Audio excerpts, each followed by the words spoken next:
You know, we've made a lot of burgers here. Wow. Look at all those. And they all kind of come with the same feeling, the same bun, they hold the same, but this isn't just some burger. This is the only patty melt you'll ever need.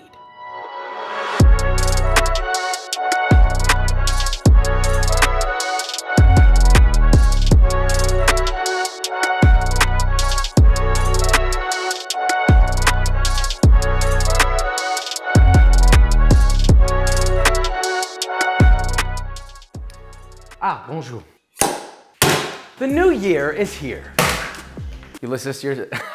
Look at the single one on his head. Oh, wow! So with the new year comes a lot of new things. My book is new, and also a lot of people like to cook, want to start eating healthier, whatever you want to do in the new year, this is gonna help you. Wow, it was all a plug all along. The link is in the description. God dang, 9 times New York Times bestseller, thanks to you. If you don't have it yet, what the are you doing?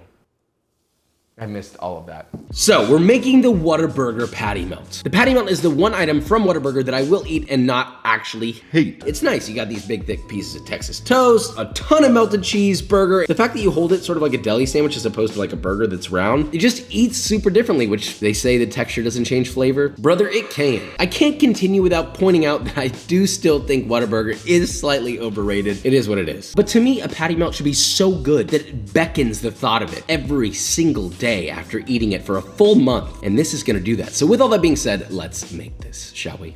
Wow, we're at Whataburger, so good! I've never once in my entire life gone to this place, eaten a burger and went, huh, what a burger! Nobody says that. I do like their branding. It's very quaint. It's cute. As we all know, this is But Better. We are back at the 3-point system. First, the building itself. Out of all the fast food places, I would say Whataburger does pay good attention with their design, and it's very brand consistent, so I'll give it a 69 out of 115. That's pretty good. That's high praise. Next part of the 3-point system is the menu. The menu is better than most fast food menus, only because they have a couple of Texas-y things. I'll give it a 5.932 out of 9.8.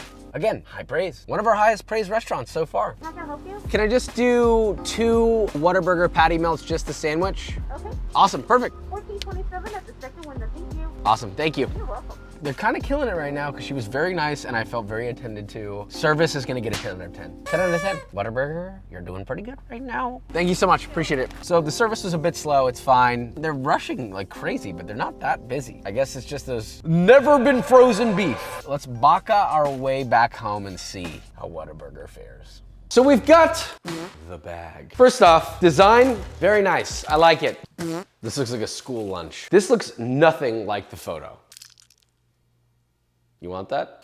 Smell-wise, this is one of the better things I've smelled on this channel. I know a lot of people are like, Josh, you're so mean. There's no way it smells like farts. When I say it smells like farts, it smells like farts. I know a fart when I smell it. Despite how much sauce is actually on here, I cannot taste it. And there's no salt at all, like almost none. All things considered, do I hate this burger? No. It's actually one of the better burgers we've had on this channel, but it's also extraordinarily boring considering what it could be. So let's take it there, shall we? Right, no buns. That's hip.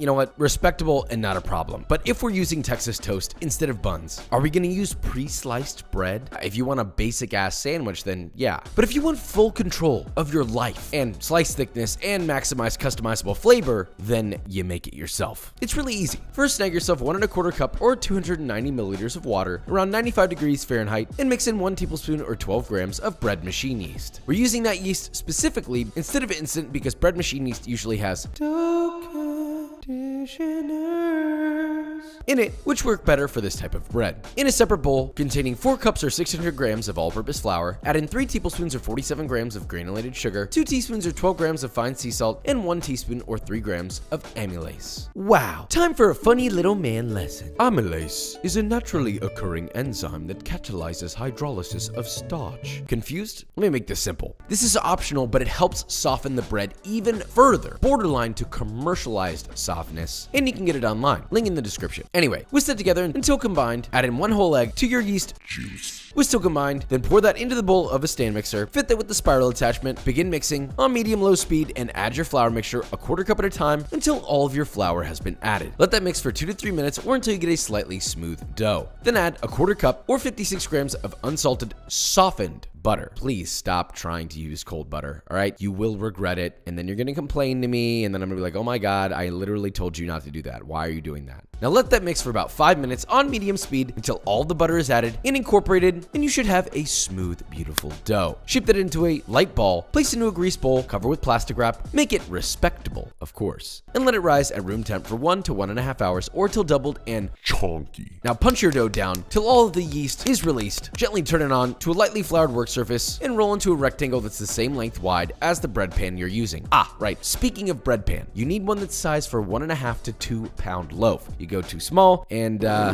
well, I think you could do the math there. Anyway, once that's rolled out and it's about a 1/2 inch thick, starting from the bottom closest to you, roll that bad boy all the way up, nice and tight. Seal the bottom and pop it into a bread pan that's been greased. Lightly tent it with greased plastic wrap and let it rise for about 45 minutes at room temp. By the way, this would be a great time to preheat your oven to 350 degrees Fahrenheit. You're welcome, all right? No need to thank me there. Now, once it's risen and about 3/4 of an inch above the top of the pan, wow, look at our little man. Mwah. Gently peel off the plastic wrap, lightly spritz your loaf with water using a spray bottle, and pop it into your preheated oven for 30 to 40 minutes or until you pull out a beautiful golden brown, rotund loaf of bread. I mean, look at this stunning big boy. Pop it out of your pan gently and let it cool in a wire rack on its side. We do this because it makes the little man look funny, haha, and to keep the top nice and smooth and rounded. If you let it cool the other way, then it kind of gets a little crinkly and weird and blah, blah, blah. Cool to room temp, and that is your bread. Look, I'll admit this loaf ended up a tad taller than I wanted it to, which visually looks dope, but functionality wise for this, it was a bit difficult. So I'd recommend picking a loaf pan that's a little wider rather than taller. But hey, we're working with ground beef, so you could always form it to whatever you want. Right, so while that's cooling, let's make our creamy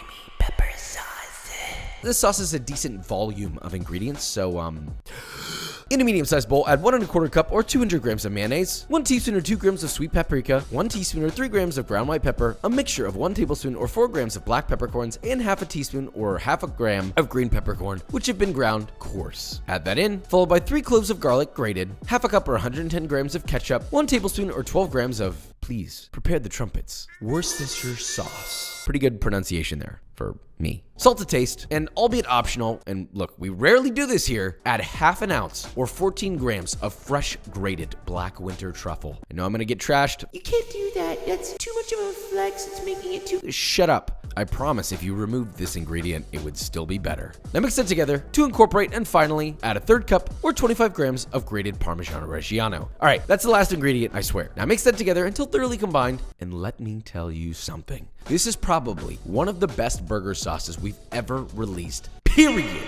I don't care if you're, oh Josh, that has so many ingredients, you use truffle, and hush, hush your little mouth. This sauce is special. Right, so we're almost ready. Instead of grilling our onions, I decided to shoestring fry them. We've done enough griddled onions for burgers here. But if you do really want it to be griddled, then you can use the one from my In-N-Out video. Anyway, snag yourself 1 yellow onion and slice it into 1/4 inch thick rings on a mandolin. Place them in a bowl and cover them with 1 cup or 216 grams of buttermilk. Season that mixture with salt. Then fill a separate bowl with 1 cup or 150 grams of all-purpose flour. Then take a handful of buttermilk-soaked onions, drain the excess, and then add them to the flour and toss until completely coated. No bald spots.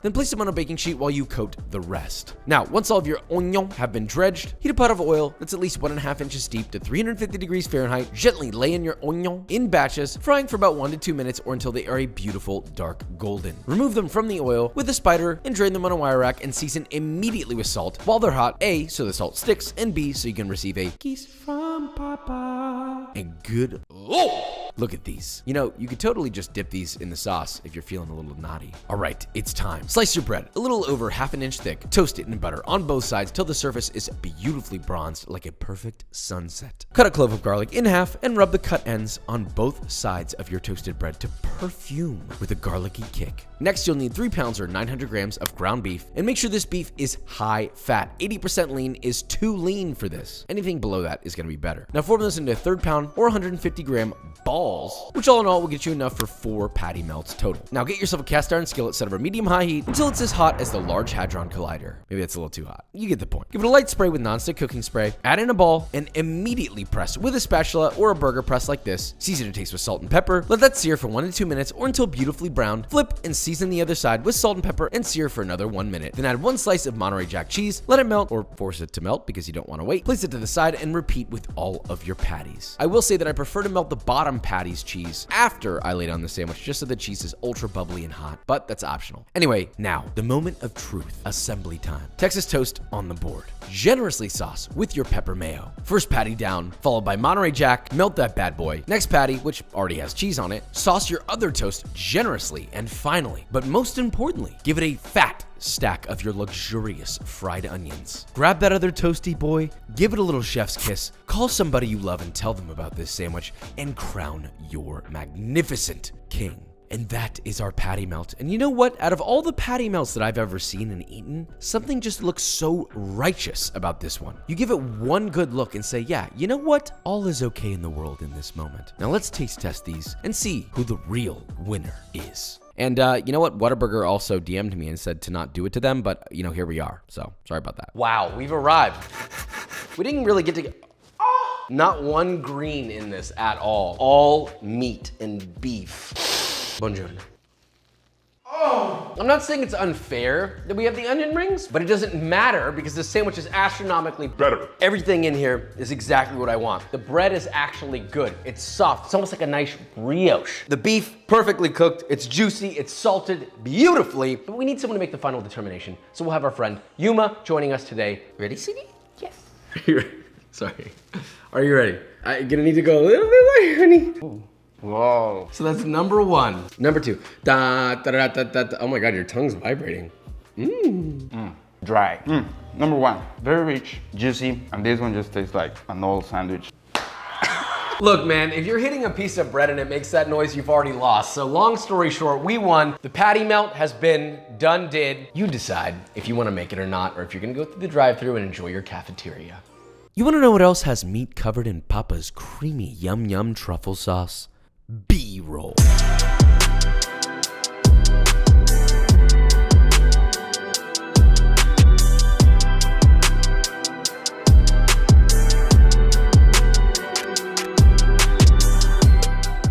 Alright guys, and that is it. So we made our patty melt. It was fat, it was tall, it was beautifully built, oozing cheese. Are you tired of having the same style of burger? Well, enter the patty melt. Welcome to heaven, brother. The main thing that we learned today is that a patty melt could be much better. So with all that being said, if you enjoyed this video or you learned something, leave a like, subscribe, and I will see you next time.